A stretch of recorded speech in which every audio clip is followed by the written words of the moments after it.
안녕하세요. 고단했던 하루의 안식처가 되어줄 책 읽어주는 남자, 책 읽는 연구원입니다. 오늘 당신의 하루는 어땠나요? 저는 제 자신과의 약속을 지키려고 부단히 노력 중입니다. 그동안 약속을 참 많이 했습니다. 더 좋은 영상을 올리겠다고 약속했었고, 일주일에 영상 2개 이상은 꼭 올리겠다고 약속했었고, 살 뺀다고, 운동한다고 약속했습니다. 과연 이 약속들 중 얼마나 지켜지고 있나 살펴볼 필요성이 있더라고요. 바쁜 삶을 핑계로 오늘은 좀 쉬자, 오늘은 도저히 못하겠다 등의 생각을 갖고 있진 않았나. 제 자신과의 약속조차 지키지 못한다면 과연 타인과의 약속은 잘 지킬 수 있을까 여러 생각이 들면서 오늘 영상도 올리고 운동도 하고 더 좋은 영상을 찍기 위해서 고민하는 시간을 가져봤습니다. 여러분도 자신과의 약속을 잘 지키고 계신가요? 어차피 나 자신과의 약속이라 관계가 틀어질 상대가 없어서 오늘 하루쯤 뭐 어때? 라는 생각으로 쉽게 어길 수 있는 조건을 갖고 있습니다. 하지만 나 자신과의 약속을 어기기 시작한다면 당장 관계가 틀어질 사람은 없겠지만 나 자신의 신뢰성이 깨진다고 생각합니다. 그 신뢰성을 지켜보려 애쓰고 있는데 정말 어려운 것 같습니다. 삶의 패턴이라는 것이 있다 보니 예를 들어 아침에 5분 빨리 준비하는 것이 얼마나 어려운지 알고 있기 때문에 그동안 지내왔던 패턴과 달라진 삶을 약속한 것이 얼마나 힘든지 뼈저리게 느끼고 있습니다. 자, 오늘 읽어드릴 책은 나는 나로 살기로 했다입니다. 저번에 다루지 못한 좋은 구절들이 너무 많아서 2번째 영상으로 찾아오게 되었어요. 제 영상들 보면 보통 한 책으로 2파트씩 나눠서 제작하는 것 같아요. 영상의 길이를 고려하여 제작하다 보니 그런 것 같네요. 들려드리겠습니다. 김수현 작가님의 나는 나로 살기로 했다. 충분한 과정을 거칠 것. 일명 그랜트 스터디라는 연구가 있다. 하버드 대학에서 1930년대부터 사람의 전 생애를 추적하고 연구한 실험으로 행복에 어떤 조건이 있는지를 연구했다. 총 책임자인 조지 베일로트 교수에 따르면 인생의 성공과 불행을 결정하는 갈림길은 무의식적 방어 기제, 쉬운 말로 하면 인생의 고통에 어떻게 대응하는가에 달려 있었다. 그는 정신병적인 방어 기제, 미성숙한 방어 기제, 신경증적 방어 기제, 성숙한 방어 기제로 구분하였는데 정신에서 일어나는 대부분의 문제는 방어 기제를 현명하게 발달시키지 못한 거라 했다. 그런데 여기에 나를 혼란에 빠뜨린 방어 기제의 예시가 있었으니 그대로 옮겨오자면 아이를 간절하게 원하는 한 가상의 여성이 반복되는 임신 실패 끝에 자궁경부암 진단을 받아 자궁을 드러낸 상황이다. 그녀는 마취에 깨어난 후 유감스럽게 생각하는 대신 이번 고통으로 인해 도처에서 고통받는 사람들과 더 잘 교감하게 되었다고 말했다. 그녀는 내면적으로 굉장한 행운을 경험했다고 느꼈으며 암을 조기에 발견하여 수술을 무사히 끝낸 것도 신의 은총이라고 생각한다고 했다. 자, 그럼 이 사례는 성숙한 방어 기제일까? 미성숙한 방어 기제일까? 답은 미성숙한 방어 기제였다. 그런데 마치 해탈과 득도를 한 듯한 그녀의 태도가 왜 미성숙한 방어 기제일까? 이는 얼핏 보면 승하와 같은 성숙한 방어 기제로 보이기도 하지만 실은 헬이라는 방어 기제로 극도로 감당하기 어려운 상황에서 자신을 아예 다른 인격으로 분리하는 것을 말한다. 그러니까 성숙한 방어 기제인 척하고 있는 미성숙한 방어 기제인 것이다. 그렇다면 실제로 성숙한 것과 성숙한 척하는 것은 어떻게 구별할 수 있을까? 차이는 충분한 내면의 과정을 거쳤는지에 달렸다. 슬픔을 받아들이는 과정과 자신에게 벌어진 사건을 해결하는 과정과 용기를 내어 현실을 수용하는 과정 말이다. 내면의 과정 없이 포장지만 흉내내는 건 스스로를 속이는 일일 뿐 해결책이 되지 않는다. 요즘은 어디를 가나 비슷한 이야기를 한다. 자신을 존중하라고, 자신을 있는 그대로 받아들이라고, 자신을 사랑하라고 말이다. 맞는 말이다. 우리는 마땅히 스스로에게 그런 대접을 받아야 한다. 하지만 그 마음은 그런 척 하라는 행동으로 혹은 어설픈 체면술로 만들어지는 게 아니다. 충분한 내면 성장의 과정을 거쳐야만 가능한 것이다. 자신을 비난하려는 마음을 끈질기게 설득하고 과거의 상처에서 걸어 나오며 본래의 자신을 마주하고 내면의 힘을 다져야 한다. 자기 사랑의 지도는 이 과정을 통해서 완성되는 것이다. 물론 이 과정은 결코 쉽지 않다. 하지만 그 지루하고 지난한 여정을 견뎌낸 사람만이 자신의 삶을 완성할 수 있다. 우리 이제 더는 자신을 사랑하는 척하지 말자. 자신을 정말 사랑해보자.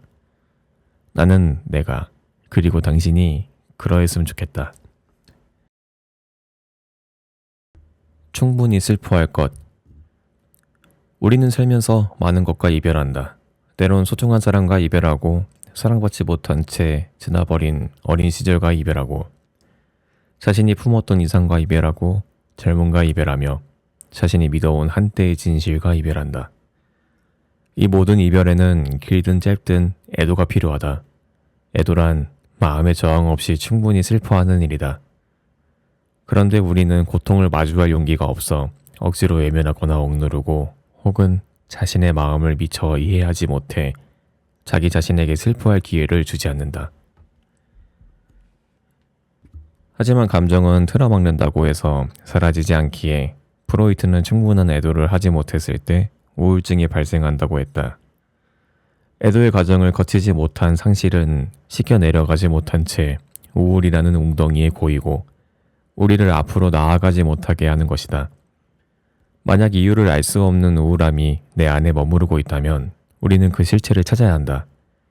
꽁꽁 숨어서 한눈에 보이지 않을지라도 질문하며 단서를 찾고 탐문하며 그 실체에 다가서야 한다. 물론 실체를 안다 해도 수사의 종결이지 사건의 종결은 아니겠으나 실체를 객관화하는 것만으로도 감정에 압도되지 않을 수 있고 우리는 충분히 애도할 기회를 얻는다. 그러니 당신의 심연에 묻는다. 당신은 무엇과 이별하였는가? 당신이 미처 슬퍼하지 못한 어쩔 수 없었던 그 모든 것에 애도를 보낸다. 힘이 들 땐 힘이 든다고 말할 것. 나는 힘들다는 말을 잘 하지 않는 타입이다. 남에게 힘들다고 말하지 않을 뿐더러 스스로도 힘들다고 잘 생각하지 않는다. 말하고 나면 더 힘들 것 같아서 늘 괜찮다고 했다.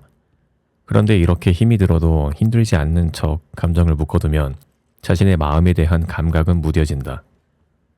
그 무뎌진 감각은 다른 감정들도 무디게 만들고 스스로가 한계점에 부딪히는 것도 모른 채 때론 착취되는 자신을 방치하게 한다. 그렇기에 누가 알아주지 않더라도 상황은 변함없더라도 힘이 들면 힘들다고 투정부려하고 못 버티겠으면 잠깐은 멈춰설 줄 알아야 했다. 언제나 괜찮다며 마음을 다잡을 수는 없으며 늘 강한 사람일 수도 없다. 그러니 인생의 마찰력이 버거울 때, 책임감에 익사할 것 같을 때, 집에 돌아오는 순간 눈물이 날 때 나도 이제는 힘들다라고 말하라.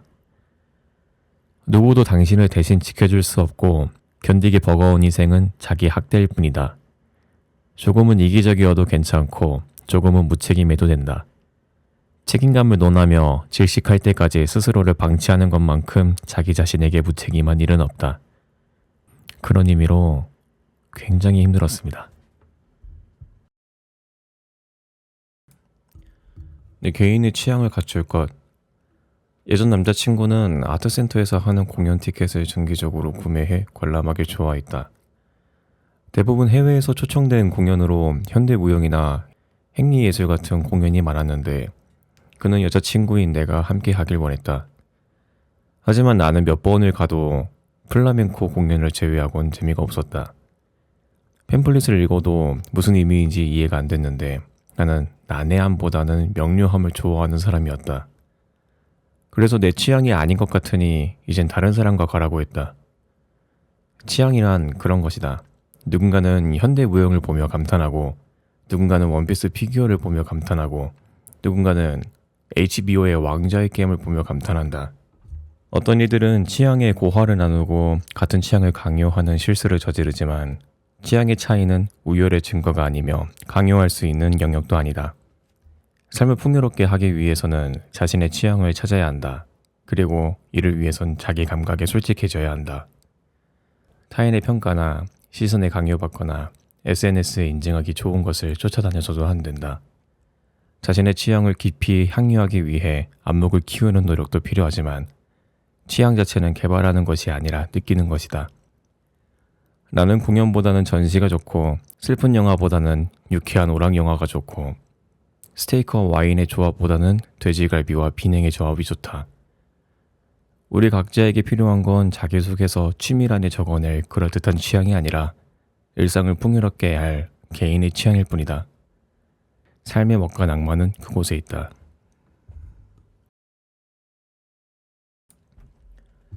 진짜 나 자신을 대면할 것. 사실 나는 한 번 감정이 크게 상하면 잘 잊지 않았다. 어제는 이기적이야. 그 친구는 앞뒤가 달라. 저 사람은 무례해. 꼬리표를 붙이고 미워하는 마음을 품었다. 상대를 나쁜 사람으로 규정하니 그 사람을 미워하는 것도 마땅하게 느껴졌다. 그리고 더 솔직히 고백하자면 내가 잘못한 일에 대해선 내가 철이 없었다. 인간적으로 할 수 있는 실수였다. 정도로 여기곤 했다.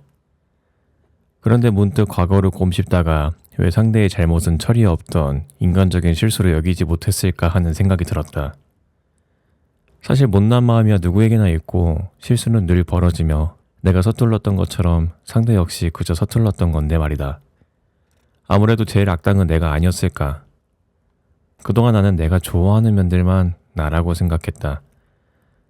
누군가를 미워하며 나는 잘못 한 점 없는 완전한 사람처럼 굴었고 내가 좋아하지 않는 나의 다른 면들이 드러날 땐 못 본 척, 모른 척 지나갔다. 내가 좋아하지 않는 면들은 내가 아닌 척 위장했던 거다. 나는 나 자신에 대해 얼마나 오만했는가. 분석 심리학의 창시자 카를 쿠스타프 융은 개인이 숨기고 싶어 하는 성격의 총합을 그림자라 이야기하며 누구나 그림자가 있다고 주장했다.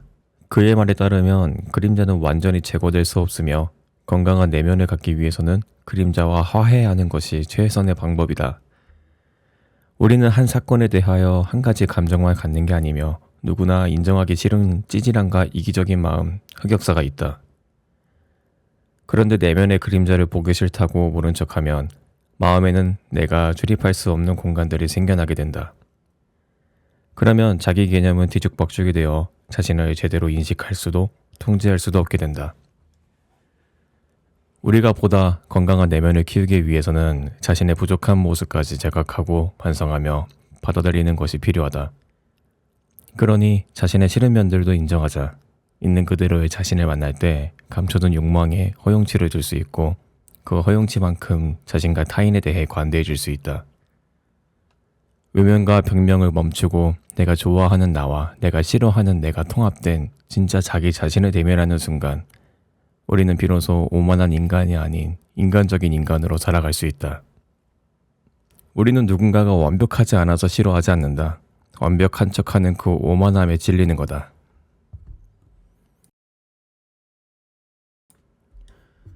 자신이 빛날 수 있는 자리에서 살아갈 것. 중학생 때 친구와 관공서로 봉사활동을 하러 갔다. 그때 우리에게 주어진 일은 서류 항목을 리스트로 정리하고 몇몇 숫자들과 대조하며 오류가 있는지 확인하는 작업이었다. 나는 그때나 지금이나 숫자와 친하지 않았기에 서류들을 보는 순간 피곤해졌다. 지루함을 견디며 군뱅이 속도로 일을 하고 있었는데 함께 갔던 친구는 금세 문서 정리를 깔끔하게 끝내고는 재밌다고 말했다. 그런 친구가 신기해서 물으니 오류를 찾으며 하나하나 정리해가는 것에 성취감을 느꼈다고 했다. 그때 친구는 세무학과에 진학했고 지금은 세무서에서 일하고 있다. 어디서든 일 잘하고 꼼꼼한 직원으로 평가받을 게 분명하리라. 한 개인이 자신의 삶을 존중하며 살아가기 위해선 자신의 재능에 대한 이해와 이를 실현할 수 있는 직업 선택이 중요하다. 그렇지 못했을 때 견뎌야 하는 건 일의 고단함뿐만 아니라 무가치하게 느껴지는 자기 자신이기 때문이다.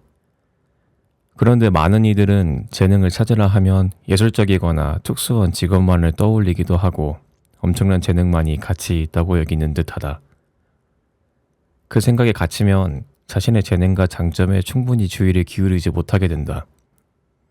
재능의 크기는 점점 늘려갈 수 있는 것이고 그 크기에 따라 다른 역할을 할 수도 있다.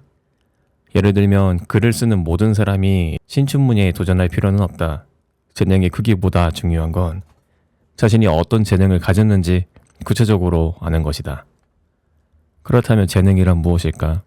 내가 생각하는 재능이란 어떤 일을 남보다 쉽게 할 수 있는 능력이다. 그건 몇 가지 재능에 국한된 것이 아니다. 어떤 이에겐 서류를 잘 정리하는 게 재능이고, 어떤 이에겐 모르는 사람과도 즐겁게 이야기할 수 있는 게 재능이고, 어떤 이에겐 눈썰미가 좋은 게 재능이고, 어떤 이에겐 남의 이야기를 잘 들어주는 게 재능이다. 이러한 재능은 그림을 그리는 것이나 노래를 부르는 것처럼 쉽게 눈에 띄진 않는다. 그렇기에 자신의 재능과 장점을 발견하기 위해 충분히 주의를 기울이고 자신의 재능에 적합한 직업 혹은 자리를 찾아야 한다. 당신이 무엇을 좋아하는지, 남들보다 쉽게 알 수 있는 것은 무엇인지 적어보자. 잘 모르겠다면 적성검사나 다중지능검사를 해볼 수도 있다. 다양한 방법을 통해 자기 자신을 알아가야 한다. 그 과정을 통해 당신이 원하는 것과 잘할 수 있는 것 사이의 교집합을 찾자. 재능이 없는 사람이 있는 게 아니라 재능을 알아보지 못하는 사람만 있을 뿐이다. 그 어떤 좋은 말도 스스로 검증할 것. 인터넷에서 자료를 검색하다 한 다큐멘터리 방송에 나왔다는 인터뷰를 보았다. 적어도 서울 상위권 대학에 들어가면 이런 연봉을 받고 서울 이 정도 지역에서 이 정도 형편으로 쭉 살아가는 겁니다. 성공이라는 게 곧 행복이잖아요. 대한민국에서 성공하기 위해서는 좋은 대학을 가는 게 첫 번째인 것 같습니다. 한마디로 좋은 대학에 가면 앞으로의 인생이 보장된다는 말이었다. 이 말은 진실을 포함했다. 다만 30년 전의 진실. 사회는 점점 예측하기 어렵고 경쟁은 치열하며 웬만큼 좋은 대학을 나와도 인생은 보장되지 않는다. 게다가 대학과는 별개로 큰 성공을 거둔 사람도 많다. 그런데 어디서 이런 심플한 행복론이 나왔을까? 이건 한 입시학원 원장의 말이었다. 그럼 이 말로 가장 큰 이익을 볼 사람은 누구인가? 그건 역시 입시학원 원장이 아닐까? 지금쯤 원장의 말을 따른 학생 중 몇 명이나 성공으로 행복에 닿았을까? 이미 유명한 마시멜로 실험은 교육학과 심리학 분야의 고전적 실험이다. 아이에게 마시멜로를 주고 15분 동안 먹지 않고 참으면 2개를 주기로 했을 때 기다리지 못하고 마시멜로를 먹은 아이들에 비해 기다린 아이들의 훗날 공부도 더 잘하고 잘 먹고 잘 살게 되었다는 이야기. 이 실험은 미래의 행복을 위해서 현재의 행복을 지연시켜야 한다는 교훈의 근거로 쓰이곤 했다. 그런데 다른 해석도 많은데 이 실험의 변수가 인내심이 아니라 아이가 자란 환경의 안전성과 신뢰도, 그리고 마시멜로 하나에 연연하지 않아도 되는 경제적 수준에 있다고 보는 거다. 발표된 실험 결과를 철석같이 믿었지만 그게 전부는 아니었다. 세상에는 성공에 대한 저마다의 공식이 넘쳐나고 소수만 아는 우주의 비밀을 찾아냈다고 하는 사람들과 성공하는 법을 알려주는 것으로 성공한 사람들의 이야기가 복음처럼 울려 퍼진다. 물론 모든 이야기에는 부분적 진실이 있다. 그러나 성공이란 각자의 개성과 상황, 시기와 운이 맞물려 벌어진 일이기에 하나의 변치 않는 공식으로 도출될 수 없다. 그렇기에 권위에 기댄 지엽적 진실과 질수로 채운 과자 봉지처럼 효용을 부풀린 자기개발 이론과 추종자를 만들기 위한 누군가의 욕심에 대해 스스로 충분히 검증하고 판단하는 과정을 거쳐야 한다. 이 과정을 멈추는 순간 우리는 누군가의 도구가 될 수 있으니 맹신이 아닌 배움을, 흉내가 아닌 창조를, 추종이 아닌 성장이 필요하다.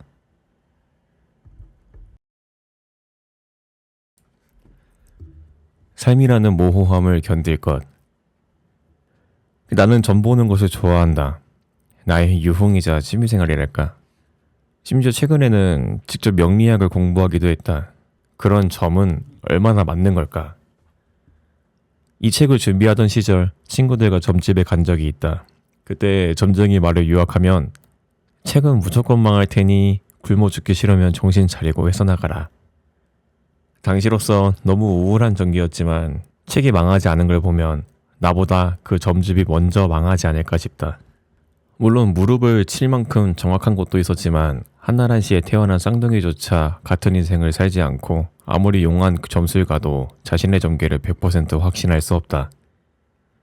정해진 운명이라는 게 있다 하더라도 영화 매트릭스에서 미래를 보는 오라클이 네오가 선택받은 자임을 미리 알려주지 않는 것처럼 길을 아는 것과 그 길을 걷는 것은 다른 일이다.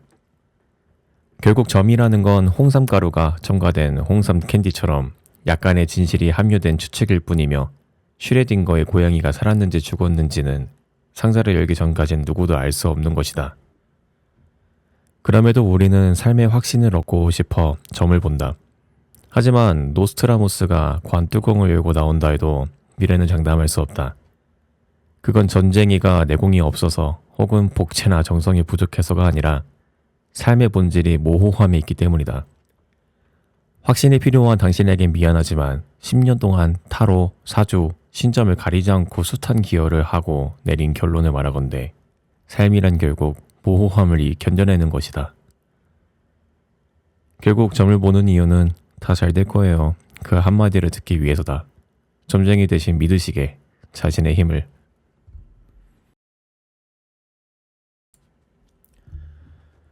자신만의 문제라고 착각하지 말 것. 어린 시절 나는 금실 좋고 화목하며 무한한 사랑을 주는 부모님이 있는 집을 정상적인 가정으로 여겼다. 그래서 부모님이 다투는 걸 보면 우리 집은 비정상적인 가정이 아닐까 생각하곤 했다. 하지만 나이를 먹고 보니 대부분 집이 갈등과 문제를 지니고 있었다. 사실 가족은 가깝기에 더 큰 갈등을 겪을 수 있고 원래 사람은 복잡한 존재니 문제가 있는 것도 당연하다. 하지만 미디어에 연출된 모습과 사람들이 겉으로 보여주는 그럴듯한 모습을 보며 무엇 하나 결핍되지 않은 이상적인 상태가 정상이라 착각한다. 그리고 그 착각의 결과 보통의 개인은 자신은 부족한 존재를 여기며 내면의 가장 밑바닥에 열등감을 숨겨놓는다. 하지만 비정상적인 건 과연 무엇일까? 소수인 쪽이 비정상이 되는 걸까? 한 톨의 결핍도 없는 상태가 정상이라면 과연 결핍 없는 삶은 존재하는가? 프로이트가 규정한 정상의 기준이 약간의 히스테리, 약간의 편집증, 약간의 강박증이듯 정상이란 완전 무결한 것이 아니라 약간의 상처, 약간의 결핍, 약간의 부족함을 의미할 테다.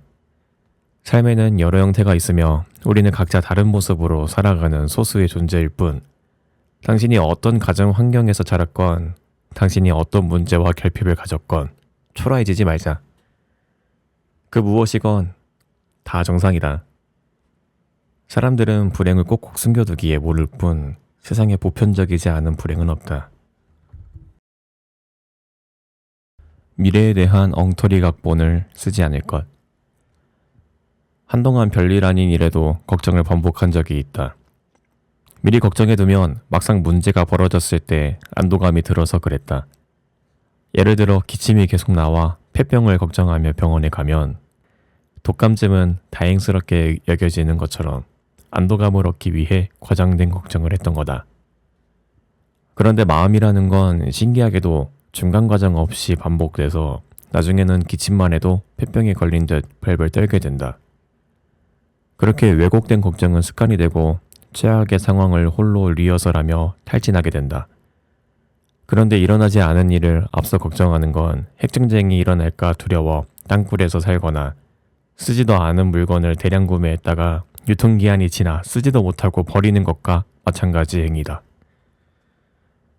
불행을 예방하는 게 아니라 불행을 앞당겨 올 뿐 삶의 낭비이자 비합리적인 일이다. 그럼 어떻게 해야 이 낭비를 줄일 수 있을까? 걱정은 대체로 비합리적이고 지나치게 부정적인 생각에서 촉발된다. 그렇기에 과장된 걱정에서 벗어난 방법은 막장 드라마급의 개연성을 가진 왜곡된 생각을 바로잡는 것에서 시작된다. 당신의 걱정을 들여다보자 일어날 확률이 낮은 최악의 경우를 떠올리고 있지 않은가? 겨우 기침을 단서로 폐병을 염려하고 있진 않은가? 날조된 미래에 붙잡혀 지금을 망치지 말자. 당신의 괴로움은 당신이 쓴 엉터리 각본 때문이다. 진짜 해결책을 찾을 것. 사람에게는 마술적 사고라는 원시적 사고가 있다. 예를 들면 일기예보가 없던 원시 시대에는 비가 멈추지 않거나 태풍이 불어닥치는 일은 갑작스럽고 두려운 일이었다. 원시인들은 신이 노한 탓에 비가 그치지 않는다고 생각해 처녀를 제물로 바쳤다. 사실 비는 때가 되면 그칠 테고 그들의 제물은 결코 비구름에 영향을 끼칠 수 없다. 그러나 그들은 상황을 통제할 수 있다고 믿음으로써 안심한 거다. 이렇듯 통제할 수 없는 상황에서 생겨난 불안과 두려움, 공포를 달래기 위해 동원되는 것이 바로 마술적 사고다. 나도 순수했던 어린 시절 학교에서 방공교육을 받은 뒤 1년 동안 잠들기 전에 전쟁이 나지 않게 해달라고 기도한 적이 있다. 나의 기도가 국제 정세에 어떤 영향도 끼칠 수 없음에도 기도를 해야 안심하고 잠자리에 들 수 있었다. 원시인 혹은 10살짜리 꼬마가 아님에도 우리는 여전히 마술적 사고에 기댄다. 홍수를 막기 위해 처녀를 제물로 바쳤던 것처럼, 전쟁을 피하기 위해 매일 밤 기도를 했던 것처럼, 자신이 통제하기 버거운 일 앞에서 그보다는 쉬운 가짜 해결책을 믿고 안도하는 것이다.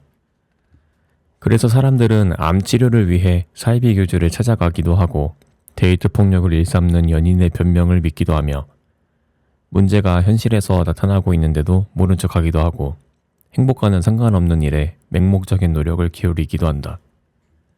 그러나 가짜 해결책으로 도망칠수록 진짜 해결책에 다가가지 못하고 본질적으로는 어떤 것도 해결되지 않는다. 시간이 지나면 괜찮으리라 믿고 싶지만 밀어놓은 숙제를 내가 잠든 사이에 요정들이 대신 해주지 않듯이 시간이 해결해주지 않는 문제도 있다.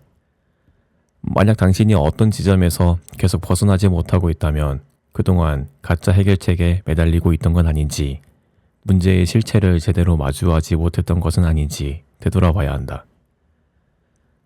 결국은 두려웠던 문제의 실체와 마주하고 걱정을 계획으로 대체해야 한다.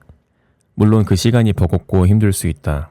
하지만 진짜 해결책을 위해 발을 내디딜 때 우리는 비로소 진짜 자유로워질 수 있다. 광복. 당신 내면의 의식이 빛을 되찾는 일. 오랫동안 붙들려 있던 당신에게 해방을. 과민해지지 않을 것. 친구가 교통사고를 당한 적이 있다. 횡단보도를 건너는데 멈춰있던 차가 갑자기 달려들었다고 한다. 초보 운전자의 실수였는데 다행히 크게 다치진 않았다. 그런데 나는 이 이야기를 들은 후 길을 건널 때면 차가 멈춰있어도 불안했다. 불안이란 과거의 부정적이고 공포스러운 경험으로 인해 다시 그 일이 반복될지도 모른다는 막연한 예감이다. 산전수전을 다 겪으면 웬만한 일에는 의연한 어른이 될 것만 같지만 부정적 경험의 누적량도 많아지기 때문에 나이를 먹을수록 불안감도 커질 수밖에 없다.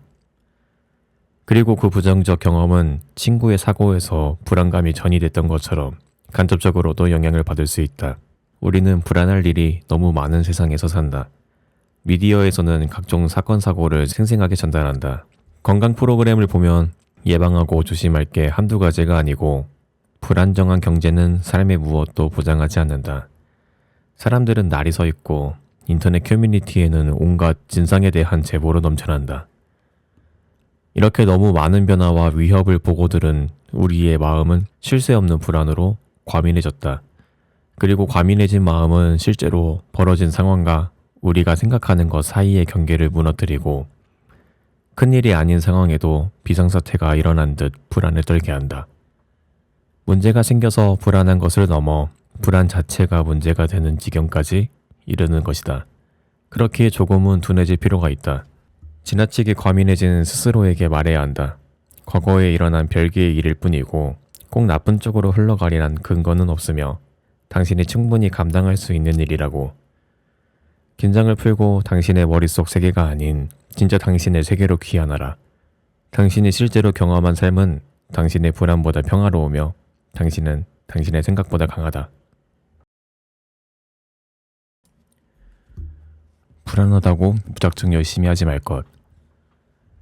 생각해보면 나는 대학을 졸업한 뒤 꽤 많은 것을 하며 열심히 살았다. 공모전에서 수상도 했고 돈을 내고 수상한 단체의 리더십 프로그램에도 참여했고 21세기의 인재가 되기 위해 한 달간 코딩을 배우기도 했다. 지나고 보니 지금 내 일에 도움도 안 되고 기억도 나지 않는 일들을 참 열심히도 했다.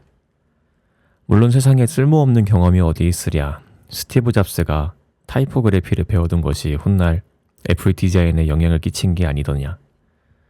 하지만 시간은 무한으로 있는 것이 아니고 자신의 전문 영역이 있어야 부수적인 경험도 빛을 보는 거다. 우리는 가만히 있으면 도태되는 것 같은 세상에서 살기에 뭐라도 열심히 해야 할 것 같아서 뭐라도 하고 거기에서 안도감을 얻는다. 하지만 기억나는 건 오직 헬로 월드 뿐인 어설픈 코딩 실력과 어떤 자격도 증명하지 못하는 허술한 자격증과 뭘 했는지 기억도 안 나는 활동들로는 삶의 무엇도 보장되지 않고 그 안도감 역시 쉽게 증발한다. 세상에서는 우리의 불안을 이용해 이익을 얻으려는 사람들이 도처에 늘려 있고 무엇이 중요한지를 모르면 현혹되는 법이다. 그러니 단지 열심히 살아가는 자신을 증빙하기 위해 사람들의 무리에서 떨어지지 않기 위해 불안에 쫓겨 열심히 하는 건 그만두시라. 대신 원점으로 돌아가자. 당신은 어떤 존재인가? 당신의 삶을 위하여 무엇을 할 것인가? 그 목적을 세우고 방법을 찾자. 당신의 목적을 충분히 의식하고 실천하는 것, 진짜 안도감이란 그곳에 있다. 문제를 안고도 살아가는 법을 배울 것. 살다 보면 원치 않는 일들이 일상 위로 투하될 때가 있다. 그리고 어떤 일들은 딱히 해결책이 존재하지도 않는다.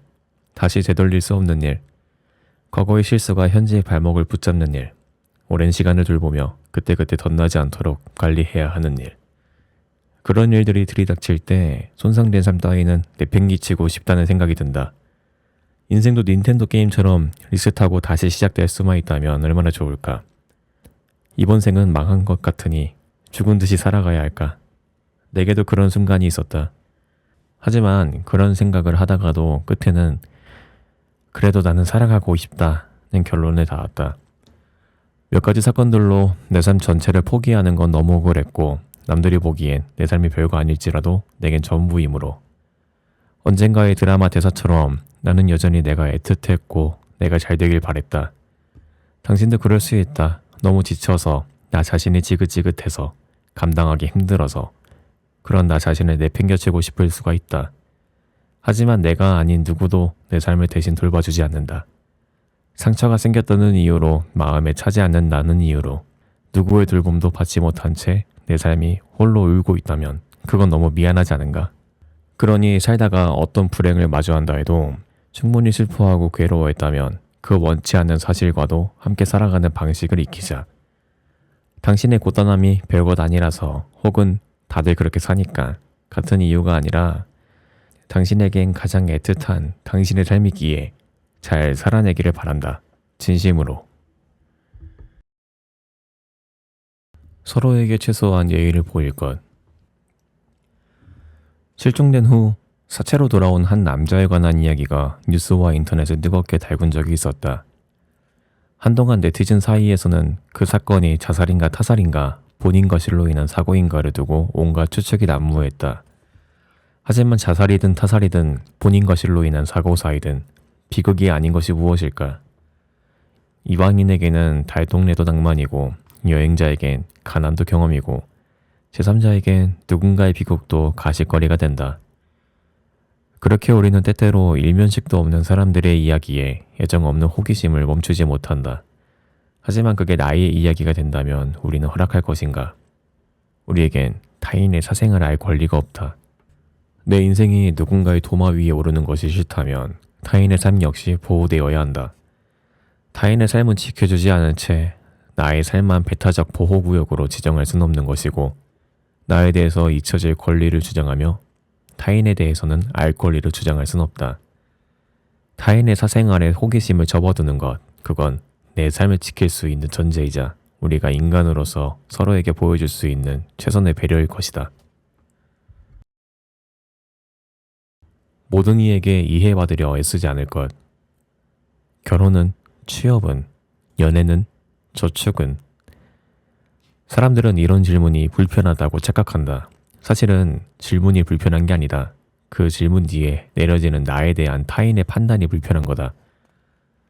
자신들의 방식과 다르다는 이유로 나를 잘못된 사람으로 만드는 시선과 판단.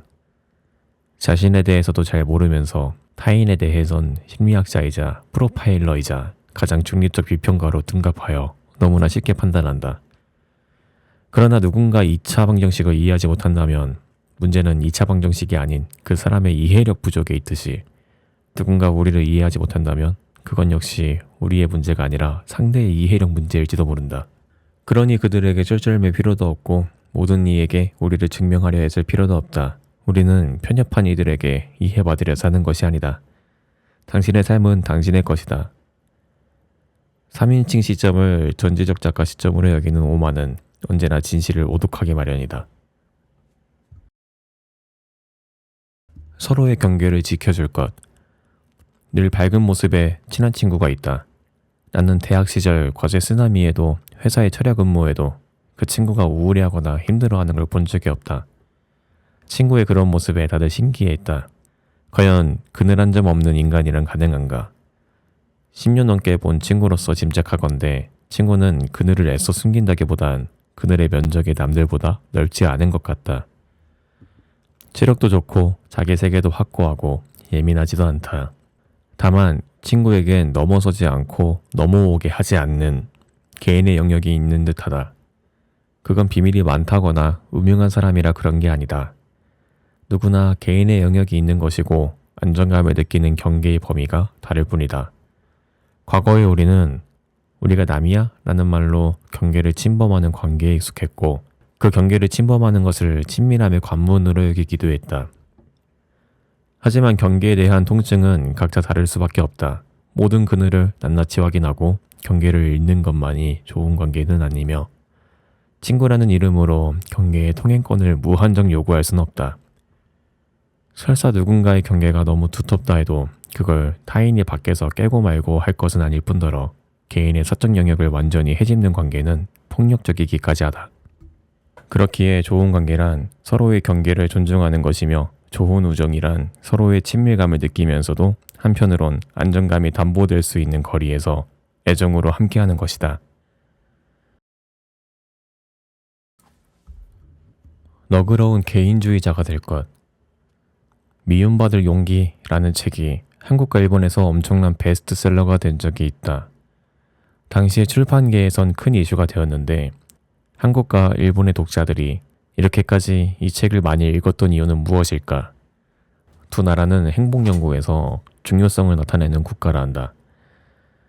높은 경제 수준에 비해 행복도가 눈에 띄게 낮기 때문이다. 그리고 그 이유는 개인주의와 집단주의 개념으로 설명되곤 한다. 개인주의는 행복감을 느끼는데 중요한 문화적 특성으로 개인주의가 발달한 국가일수록 소득과는 별개로 사회 구성원의 행복감은 높아진다. 반대로 경제 수준이 높다 해도 개인주의가 충분히 발달하지 못한 국가는 그에 상응하는 행복감이 따라오지 못한다. 초집단주의 사회인 한국과 일본이 이러한 경우다. 그렇다면 집단주의의 어떤 면이 개인의 행복을 가로막는 걸까? 집단주의 사회에선 집단의 목표와 화합을 개인의 자유보다 우선시하며 집단의 존속을 위해 개인을 통제하기도 한다. 그것만으로 꽤 지치는 일인데 더 큰 문제는 통제의 내면화에 있다. 사회가 개인을 통제하는 수단으로 개인주의 사회가 주로 개인의 주체감을 사용한다면 집단주의 사회는 주로 수치심을 사용한다. 주체감이 스스로에 대한 부끄러움이라면 수치심은 타인을 통해 바라본 자신에 대한 부끄러움이다. 그래서 우리는 서로를 통제하며 끊임없이 타인을 의식하고 자신의 행동을 점검하도록 요구받는다. 그 결과 보란듯이 잘 살겠다, 앞으로 지켜봐달라 같은 쓸데없는 말을 하는 거다. 이 과도한 타인의식은 마음에 CCTV를 설치하는 일이라서 누군가 나를 지켜보고 있다는 생각에 우리는 쉽게 긴장하고 불안해진다. 그렇기에 한국과 일본에서 미움받을 용기라는 책이 신드롬에 가깝게 팔려나간 건 그만큼 타인의 시선을 두려워하며 살아간다는 방증이자 집단주의에 살고 있는 우리의 피로도를 보여준 것이다. 그런데 우리가 집단주의 사회가 된 이유로는 공동의 노동이 필요했던 농경사회의 영향을 받았다는 추론이 지배적이다. 하지만 이젠 다 같이 모여 벼농사를 짓고 살 것도 아니지 않나. 어쩌면 지금 우리에게 진짜 필요한 건 미움받을 용기가 아닌 너그러운 개인주의다. 무조건 물 건너온 서양 문화가 좋다는 게 아니라 지금의 집단주의 문화의 균형과 보완이 필요하기 때문이다. 전체를 조망하는 기존의 시야는 유지하되 서로의 개별과 자율성을 허락할 수 있어야 한다. 게다가 연구에 따르면 개인주의는 반사회적 행동에 가까울 거란 통념과는 다르게 친절함과 관대함, 사회적 협동과 연결되어 있다. 있는 그대로의 서로를 존중하기에 더욱더 따뜻한 관계가 맺어질 수 있는 것이다. 이를 위해선 두 가지 변화가 필요하다. 하나는 타인의 삶에 대한 지나친 관심을 끊고 참견하지 않는 것인데 이건 일종의 감수성을 키우는 문제다. 그리고 다른 하나는 타인의 반응에 과도하게 예민해지지 않는 것이다. 우리 모두에겐 훼손될 수 없는 개인의 영역이 있다. 각자의 삶의 방식과 가치관을 인정하며 모두 함께 살아가는 법을 배우자. 나 역시 완벽하지 않지만 노력하고 있다. 나와 당신이 조금 더 행복하기 위하여, 조금 더 자유롭기 위하여, 나에게도 타인에게도 너그러움을. 일상에서 승패를 나누지 않을 것. 대학교 OT 때 동기 여자아이와 대화를 나눴다. 그 아이는 서울에 있는 학특수고 출신이었는데 우리 과인 그 학교 출신이 몇 명 있었다. 그게 신기했던 나는 A랑 B랑 동창이라며 같이 와서 좋겠다. 아니 별로 안 친했어. 응? 왜? 다 경쟁자잖아. 와, 하이틴 드라마 보는 줄. 그런데 그때는 내가 잘 몰랐을 뿐 우리 삶의 경쟁적 인간관계는 이미 깊숙하게 들어와 있었다. 나 역시 학창시절에 성적을 올리는 비결이라는 글을 읽은 적이 있다. 그 비결이라는 건 라이벌을 만들어서 그 사람을 떠올리며 공부하라는 것. 그래서 나도 한 친구를 라이벌로 생각하기로 했는데 얼마 가지 못했다. 어차피 전국에 나보다 공부 잘하는 사람은 수두룩한데 이 한 명을 이기는 게 어떤 의미가 있는지 알 수 없었고 실상은 나와 관계없는 친구의 성취에 심술이 날 것만 같았기 때문이다.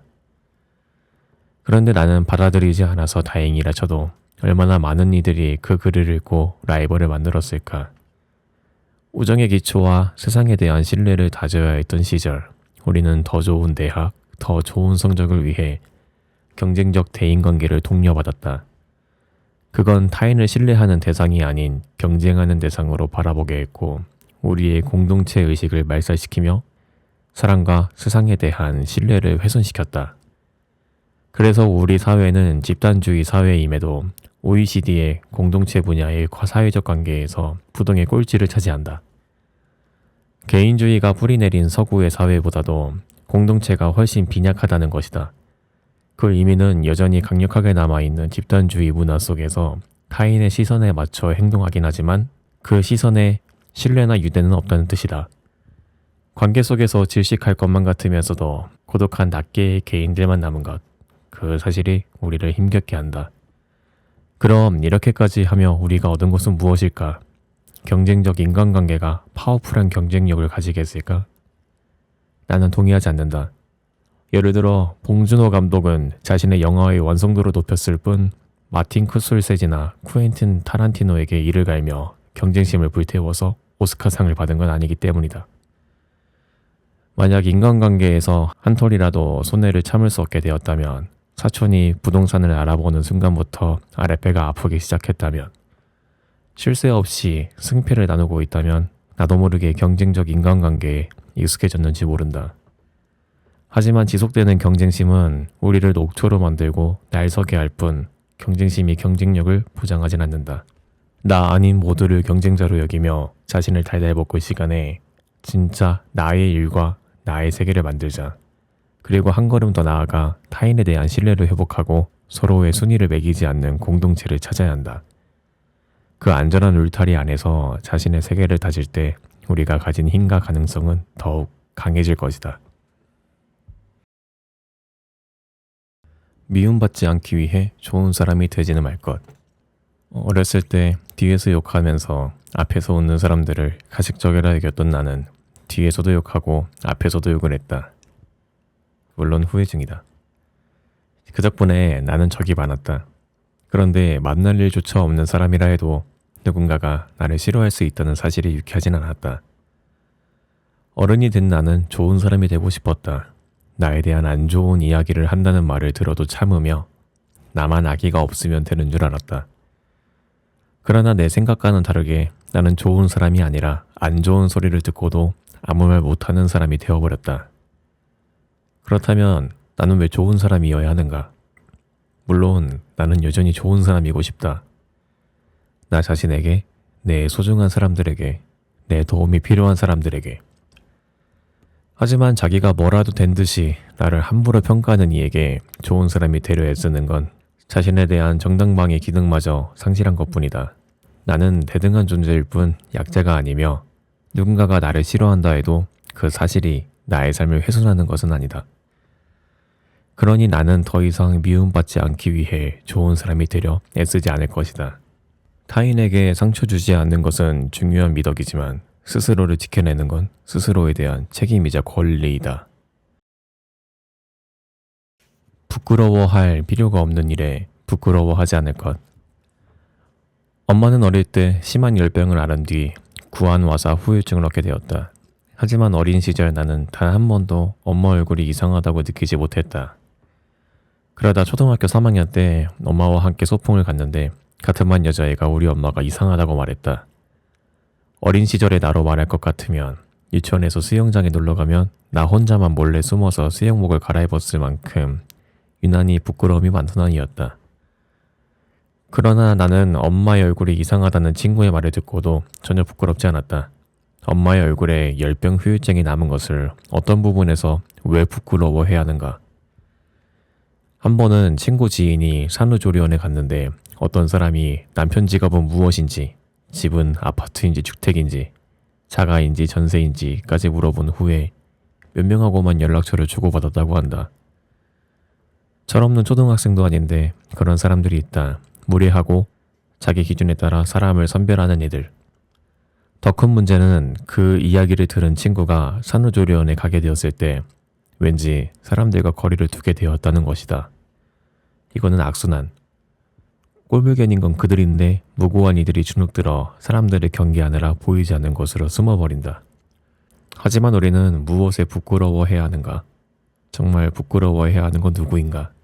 그들이 자신의 편협함을 혹은 무례함을 혹은 속물됨을 부끄러워하지 않았다는 이유로 우리가 부끄러울 이유는 없다. 그 입 좀 닥치세요 라는 말까진 못하더라도 우리 부끄러워할 필요 없는 일에 부끄러워하지 말자. 타인을 함부로 우습게 여기는 이들이 가장 우스운 존재다. 모든 사람과 잘 지내려 욕심내지 말 것. 이웃 할머니가 친구네 집에 놀러와 다음에도 가끔 집에 놀러와도 되냐고 물었다. 친절했던 친구는 그래도 된다고 했다. 그랬더니 그 다음에는 수상한 종교를 설파하는 손녀가, 그 다음에는 손녀와 친구들이 불쑥 찾아왔다. 어딜 가나 친절한 사람을 난처하게 만드는 사람들이 있다. 그래서 때때로 친절의 브레이크를 걸어야 한다. 상대가 불편해할지라도 때론 거절해야 하며 단호하고 깐깐하게 굴기도 해야 한다. 물론 그게 쉬운 일은 아니라서 나 역시 종종 고민한다. 상대에게 내가 계속 좋은 사람으로 남아도 될 것인가? 나의 불편함의 크기는 용인할 수 있는 정도인가? 그런데 만약 좋은 사람으로 남았을 때 감당해야 할 불편함과 손해가 버겁다면, 혹은 마음에 원망이 생겨난다면 기꺼이 깐깐한 사람이 되는 편이 낫다. 계산적인 사람이 되는 것과 자신의 정당한 몫을 지키는 건 전혀 다른 문제다. 게다가 내가 애써 지킬 만큼 상대가 좋은 사람이라면 나의 요구와 거절을 이해해 줄 것이고, 나의 요구와 거절에 쉽게 빈정이 상하는 사람이라면 나도 그 관계를 지키려고 애써 노력할 필요가 없다. 우리는 타인의 몫을 넘보지는 않아야겠지만 자신의 몫은 지켜야 한다. 그렇기에 모든 사람과 잘 지낼 순 없다. 미안하지만 우리의 1순위는 언제나 우리 자신이다. 생활기스와 완전 파손을 구분할 것. 새 핸드폰을 샀을 때 흠집이 나면 마음이 철렁 내려앉는다. 기능에 문제는 없지만 실수로 생겨나는 약간의 흠집들. 생활기스는 아무리 잘 관리해도 피할 수 없기에 마음을 졸이고 우울해하는 것보단 어쩔 수 없는 일이라 생각하는 편이 낫다. 생활기스를 완전 파손으로 분류하고 새로 구매한다면 나만 아는 살림이 없을 테니까. 그런데 생활기스는 모든 형태의 관계에도 적용된다. 아무리 좋았던 관계라 해도 흠집이 생길 때가 있고 문제 한 톨, 서운함 한 점 없기란 어려운 일이다. 물론 손상이 심하다면 새로운 관계를 찾는 편이 낫다. 하지만 살다 보면 생길 수도 있는 생활기수 때문에 마음속으로 탈락을 외친다면 나만 아는 관계 또한 없을 것이다. 관계 결벽증의 결말은 외로움일 뿐 결국 자기 혼자 손해다. 그렇기에 관계에 흠집이 갔다면 잘 살펴야 한다. 이 흠집은 우정 혹은 사랑이 더는 재기능을 할 수 없는 완전 파손인지 아니면 관계의 밀도를 생각하며 너그러움을 발휘해야 하는 생활기수인지 말이다. 지금의 관계에 최선을 다할 것. 10대에서 20대로 그리고 다시 30대로 넘어오며 나의 친구 리스트는 몇 차례 개편이 있었다. 한결같이 높은 랭킹을 차지하는 친구도 있고 이제는 멀어져 연락조차 사라진 친구도 있으며 새롭게 인연을 맺어 많은 부분을 공유하게 된 친구도 있다. 지나온 관계들을 곱씹어 생각하면 함께 실버타운까지 갈 것 같던 우정이 조기 종영을 맞이했을 때, 어린 시절의 친구들이 점점 줄어들 때 그 관계를 유지하지 못한 것에 대한 자책감과 불안함이 든다. 내가 유난히 문제가 많은 사람인 걸까? 앞으로의 관계는 잘 지킬 수 있을까? 하지만 생각해보면 상대방에게도 한계가 있었듯이 나에게도 한계가 있었을 뿐이고 살며 맺은 모든 관계를 누적시키며 살 순 없기에 연약한 관계는 마모되어 사라졌을 뿐이다. 우리가 특별히 잘못된 사람이 아니라 알고 보면 우정의 종료는 누구의 삶에나 일어나는 보편적인 일이고 시절의 인연이 다한 것이다. 그러니 멀어진 인연에 대해 스스로를 지나치게 탓하지도 남겨진 것에 겁먹지도 말자. 대신 지금 내 곁에 있는 사람들에게 좋은 사람이 되어주자. 지금의 나와 닮은 새로운 친구를 만나자. 당신이 누군가가 필요하듯이 누군가도 당신을 필요로 하며 완벽하지 않은 우리는 그렇게 서로에게 기대며 살아간다. 그린라이트가 켜졌다면 직진할 것. 우리는 종종 마음에 두고 있는 상대의 심증을 해석해 그린라이트 여부를 확인하고 싶어 한다. 그런데 상대가 나한테 연락하지 않는다는 한 가지의 행동조차 1번 손가락이 부러졌다. 2번 이미 다른 이성이 생겼다. 3번 중요한 일을 앞두고 매우 바쁘다. 4번 먼저 연락이 오길 기다리고 있다. 등 성향이나 상황에 따라 여러 다른 이유가 있을 수 있다. 한 가지 경우로 판단하기엔 언제나 사람 바이 사람, 케이스 바이 케이스인 거다. 그렇게 어떤 연애 고수의 조언도 타로카드 아줌마의 호언장담도 상대의 진심을 해석할 순 없다. 그럼에도 그 사람의 그린라이트 여부를 알고 싶다면 가장 적절한 질문은 그 사람은 나를 어떻게 생각하는가가 아니라 나는 그 사람을 어떻게 생각하는가이다. 그 질문의 대답으로 나는 그 사람이 좋다라는 결론에 도달하게 되면 그것은 그 사람에게 직진해야 할 진짜 그린라이트가 될 것이다. 나의 감정을 표현할 것. 인터넷에서 돌아다니는 관계에 대한 글귀를 읽었다. 요약하면 화내지 않고 늘 맞춰주는 사람은 상대를 배려하고 있는 것이고 최선을 다했기에 언제든 미련 없이 관계를 끊을 수 있다. 그러니 있을 때 잘해야 한다는 맥락의 글이었다. 이 글을 읽는데 이런 의문이 생겼다. 이게 정말 배려일까? 겉으로는 웃고 있지만 속으로는 퇴장을 알릴 옐로 카드를 세고 있는 관계를 원하는 사람이 있는가? 여기서 문제는 손절의 여부라기보다는 표현하지 않는 것을 배려라 여기는 것이다. 자기 표현을 두려워하는 이들은 공포의 해방구로 자신은 언제든 떠날 수 있는 결정권을 쥔 사람이라 위안하며 오직 관계를 종료하는 것으로 분노를 표현한다. 표현을 못하니 헌신하는 듯 보일 수 있지만 엄밀히 말하면 이는 배려가 아닌 수동 공격적 태도다. 선량한 피해자인 자신이 무례한 상대에게 가하는 복수. 그럼 상대가 먼저 무례했으니 이런 공격점은 괜찮은 걸까?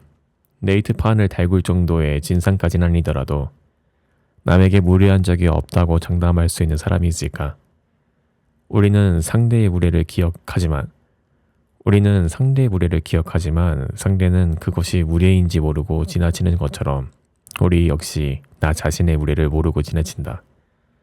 우리는 모두 서툴며 무례의 기준은 저마다 다른 것이다. 그렇기에 중요한 건 서로의 감정을 알리는 것이다. 차를 후진할 때 벽에 가까워지면 경보음이 울리듯이 우리도 자신의 허영치의 끝에 가까워졌다면 상대에게 표현해야 한다. 언제든 관계를 끊어도 상관없다 여기는 게 자존감이 아니고 자기 표현으로부터 도망치는 한 관계의 고통은 끝나지 않는다. 원활하게 표현하는 법을 배우고 건강한 관계를 기르며 그 안에서 자신의 삶을 일구는 것. 어려워도 당장 원하는 답은 아닐지라도 행복을 위해 우리가 배우고 나아가야 할 길이다. 네, 이렇게 김수현 작가님의 나는 나로 살기로 했다를 읽어봤습니다.